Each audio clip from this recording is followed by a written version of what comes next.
उनकी पहली पसंद द इमॉर्टल अश्वत्थामा थी। विक्की कौशल के साथ एक ऐसी माइथोलॉजिकल सुपर हीरो फिल्म जिसकी पूरी स्क्रिप्ट और कॉन्सेप्ट उनके पास तैयार था। उरी की सफलता के बाद उन्हें लगा कि अब इंडस्ट्री में उनकी पहचान बन चुकी है। नाम और काम दोनों हैं तो जो चाहे बना सकते हैं। ये भरोसा स्वाभाविक भी था। लेकिन बॉलीवुड में पहचान यानी इज्जत और प्रभाव यानी पावर दो अलग-अलग चीजें होती हैं। कहा जाता है कि उरी से इंडस्ट्री के कुछ बड़े प्रोड्यूसर्स पूरी तरह खुश नहीं थे। उन्हें फिल्म का विषय, उसकी सोच और उसका नजरिया पसंद नहीं आया था। और जब आदित्य धर अश्वत्थामा का प्रोजेक्ट लेकर उनके पास पहुंचे तो उन्हें वैसा समर्थन नहीं मिला जिसकी उम्मीद थी। कहीं इस आइडिया को हंसी में टाल दिया गया, इतनी बड़ी फिल्म तुम बनाओगे? ये सिर्फ एक इनकार नहीं था, बल्कि एक ऐसा अनुभव था जिसे सहना आसान नहीं होता। एक ऐसा डायरेक्टर जिसने अभी-अभी उस साल की सबसे कामयाब फिल्म दी थी, नेशनल अवार्ड जीता था, उसे भी ये सब सुनना पड़ा। अश्वत्थामा का प्रोजेक्ट आगे नहीं बढ़ पाया, फिर कोविड आया, बजट की दिक्कतें बढ़ीं और जिन लोगों को किनारा करना था, उन्होंने दरवाजे पूरी तरह बंद कर लिए। लेकिन आदित्य धर ने इन्हीं बंद दरवाजों के सामने खड़े होकर एक नया रास्ता चुना। उन्होंने अपने भाई लोकेश के साथ मिलकर B62 स्टूडियोज की शुरुआत की, दिल्ली में अपने बचपन के घर के एड्रेस B62 के नाम पर, और वहीं तय किया कि अब वे अपने सपनों के लिए किसी और के दरवाजे पर दस्तक नहीं देंगे। इसी दौरान देश में भी बहुत कुछ बदल रहा था। 2014 के बाद का भारत एक नए दौर में कदम रख रहा था, और ये बदलाव सिर्फ नारों तक सीमित नहीं था, बल्कि जमीन पर भी महसूस किया जा सकता था। अनुच्छेद 370 हटाया गया, एक ऐसा फैसला जो दशकों से लंबित था और जिसे पहले की सरकारें छूने से भी हिचकती थीं। ट्रिपल तलाक पर कानून बना, एक ऐसा मुद्दा जिस पर लंबे समय से बहस चल रही थी और जिसे कई लोग महिलाओं के अधिकारों से जोड़कर देखते थे। राम मंदिर का निर्माण शुरू हुआ, एक ऐसा सवाल जो पीढ़ियों से देश की राजनीति और समाज में चर्चा का विषय बना हुआ था।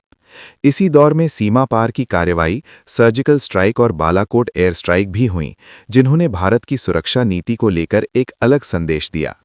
इन घटनाओं के बाद कई लोगों को लगा कि भारत का रवैया पहले से अलग तरीके से सामने आ रहा है, जहां सिर्फ बयानबाजी नहीं बल्कि ठोस कदमों पर भी जोर दिया जा रहा है। और इन सब के बीच एक नाम धीरे धीरे लोगों की जुबान पर आने लगा था, अजीत डोभाल। और जो बात सबसे ज्यादा चौंकाने वाली मानी गई वो ये थी कि पाकिस्तान के भीतर भी कुछ लोग अपनी ही सरकार की आलोचना करते हुए भारत सरकार की नीतियों की चर्चा कर रहे थे। कई लोगों के लिए ये एक असामान्य स्थिति थी और इसे महज इत्तेफाक मानना आसान नहीं था। आदित्य भर ये सब देख रहे थे, लेकिन सिर्फ एक नागरिक की तरह नहीं, बल्कि एक फिल्म मेकर की नज़र से।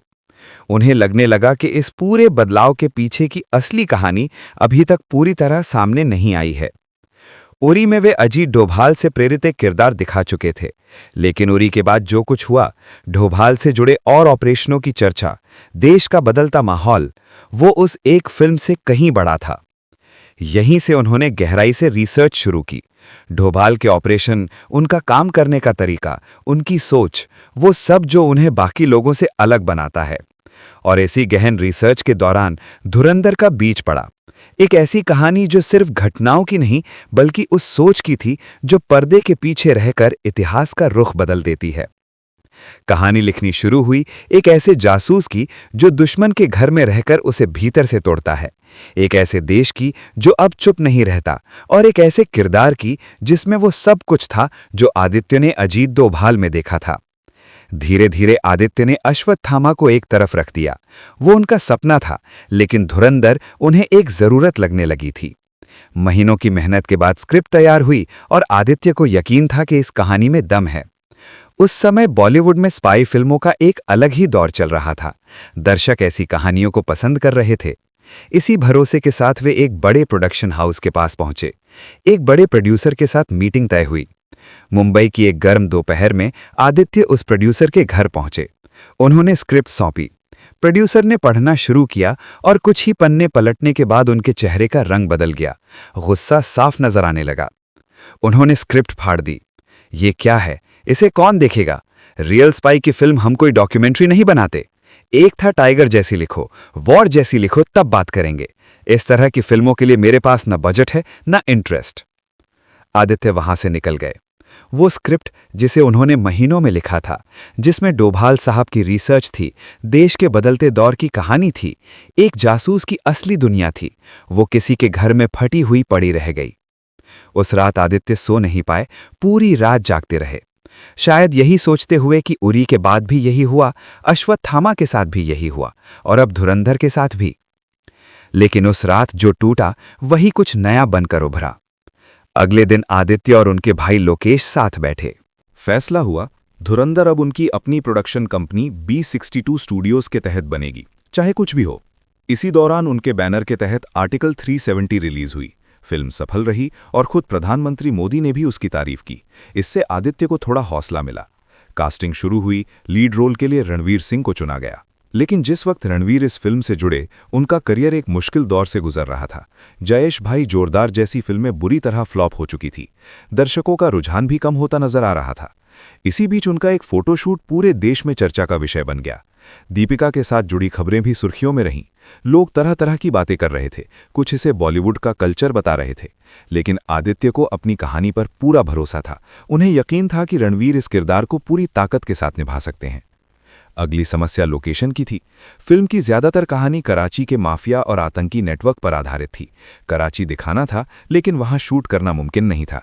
इसलिए बैंकॉक में कराची जैसा पूरा सेट तैयार किया गया। शूटिंग शुरू हुई और चलती रही। हालात ये थे कि जितने बजट में एक पूरी फिल्म बन जाती है, उतने में आधी भी पूरी नहीं हो पाई थी और पैसे खत्म हो गए। एक रात आदित्य हताश बैठे थे। रणबीर की छवि गिर रही थी, बजट खत्म हो चुका था, बॉलीवुड खुद एक मुश्किल दौर से गुजर रहा था, जबकि साउथ की फिल्में लगातार अच्छा कर रही थी। डर यही था कि कहीं ये फिल्म बीच में ही बंद ना हो जाए। और तभी उसी रात फोन बजा। जियो स्टूडियोज की प्रेसिडेंट का कॉल था। आदित्य जी, हम आपकी फिल्म के साथ हैं, उम्मीद है हम मिलकर कुछ इतिहास बनाएंगे। शूटिंग फिर शुरू हुई और चलती रही। फिल्म इतनी बड़ी बन गई कि करीब 10 घंटे का मटेरियल तैयार हो गया, जिसमें आसानी से 4 फिल्में बन सकती थीं। प्रोड्यूसर्स ने कहा एक ही फिल्म बनाओ, लेकिन आदित्य नहीं माने। उनका कहना था कि अगर पूरी कहानी नहीं दिखाई गई तो दर्शक उसे ठीक से समझ नहीं पाएंगे। प्रोड्यूसर्स का तर्क था, आज के दौर में जहां लोग 20 सेकंड की रील देखकर बोर हो जाते हैं, वहां इतनी लंबी फिल्म कौन देखेगा।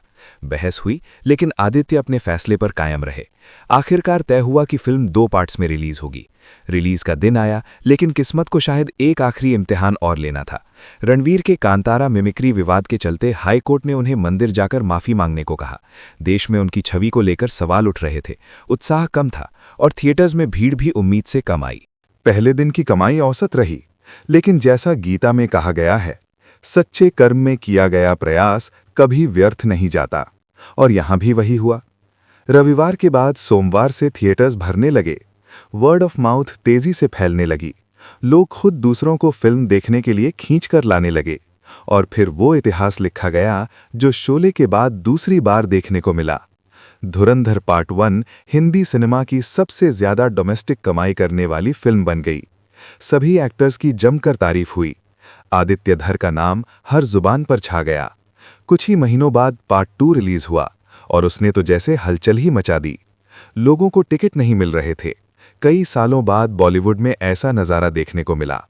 जो प्रोड्यूसर कभी उनकी स्क्रिप्ट फाड़ देते थे, आज वही उनसे मिलने के लिए तरस रहे थे।